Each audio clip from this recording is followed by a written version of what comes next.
Choosing an audio interface can be tricky. Will you be just happy with a €130 device, or will you see a huge improvement in sound quality by going for a €900 device? Let's find out.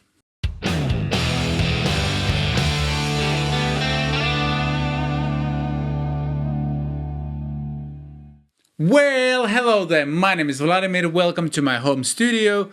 And speaking of home studios, for many of us who record at home, an audio interface with two mic/line inputs is more than enough to do everything we need. The prices of such audio interfaces vary from around €100 to up to like €1,000, but is there such a huge difference sound-wise between the two? In the red corner, please excuse the pun, we have the Focusrite 2i2, which is, according to their website, the world's best-selling USB audio interface. On the front it has two combo mic/line inputs, gain adjustments for both, line and instrument selectors for both inputs as well, a phantom power switch for direct monitoring, headphone input, and individual adjustments for monitor and headphone level. On the backside it has left and right monitor outputs and a USB connection which also powers the device. The unit is pretty light, but it feels really well built, and as of shooting this video it retails for around €130 and comes with Pro Tools First and Ableton Live free recording software. In the grey corner we have my Universal Audio Apollo Twin Duo Mark I, one of the high-end 2-channel audio interfaces. On the front side it has a separate instrument input, headphone output, bunch of buttons that do various things depending on which mode you are. It has a volume adjustment wheel which allows you to also mute audio by pressing it. On the back side you have two combo inputs, monitor outs, two line outs, power connector, Thunderbolt connector, optical digital input to connect additional preamp, and a power switch. This unit is also very well built and it's super heavy, and as you can see it also has some scratches because I've been taking it to many recording gigs with me.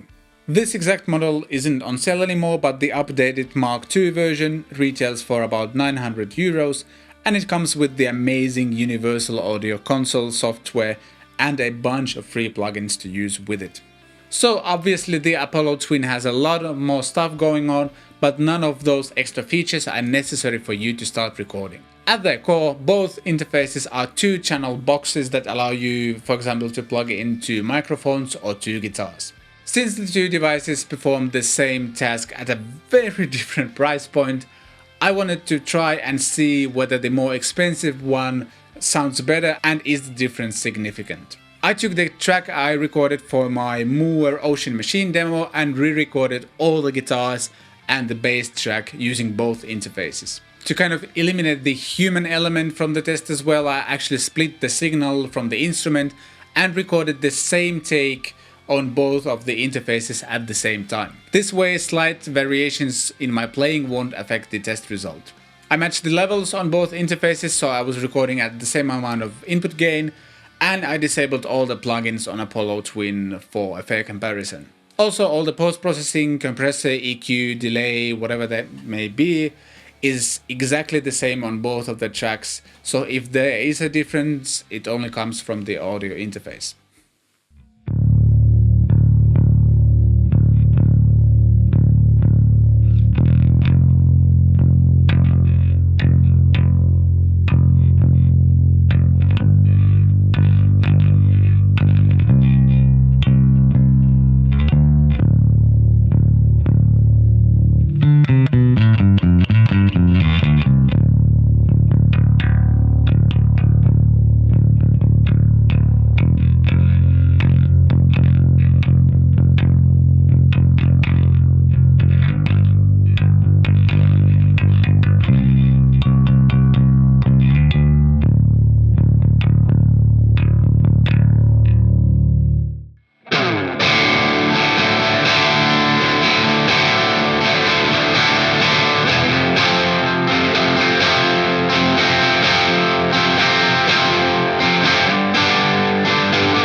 One of the things I've learned over the years is that even though the difference between the individual tracks might be a small one, when you start adding up those tracks, the difference increases as well. So that's why we're going to listen to a fully mixed track comparison now.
I don't usually like to draw conclusions in these videos. I want you to be able to decide yourself using your own ears.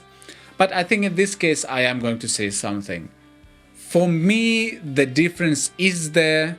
Is it a huge difference? No, it's maybe like 10%. But especially in the mixed track, when you start adding up those tracks, there's a bit more clarity in everything. The guitars feel a bit more present. And again, that difference kind of adds up all the time when you have, let's say, 40 tracks or sometime last year I did a project where there was like 60 something tracks. There was like 20 tracks of just the vocal harmonies. In those cases, that adds up and it makes a big difference. Having said that, the Scarlett 2i2 sounds really good, and if you're getting a bad sound with this device, I think it's you who are to blame, not the interface. To be honest, even though I work with audio and video on almost daily basis, I would still have hard time justifying the price of the Apollo Twin purely on the sound quality, because the Scarlett 2i2 does sound good. But what really turned me to Universal Audio were all the extra connections and features on the device itself, and also the amazing software. And when you combine those two, they really make my daily workflow easier. To wrap up, I think both devices are great for what they do. They are just meant for people in different situations. If you are just recording your own guitar at home, I think you'll be more than happy with the 2i2. And if you are a more professional user or serious hobbyist, if that's a thing, then the Apollo Twin might be a thing for you. Thanks for watching my video. I would love to hear in the comments what you think about this comparison. There's a subscribe button if you want to see more videos in the future. There's some other stuff I've done, and I'll see you next time.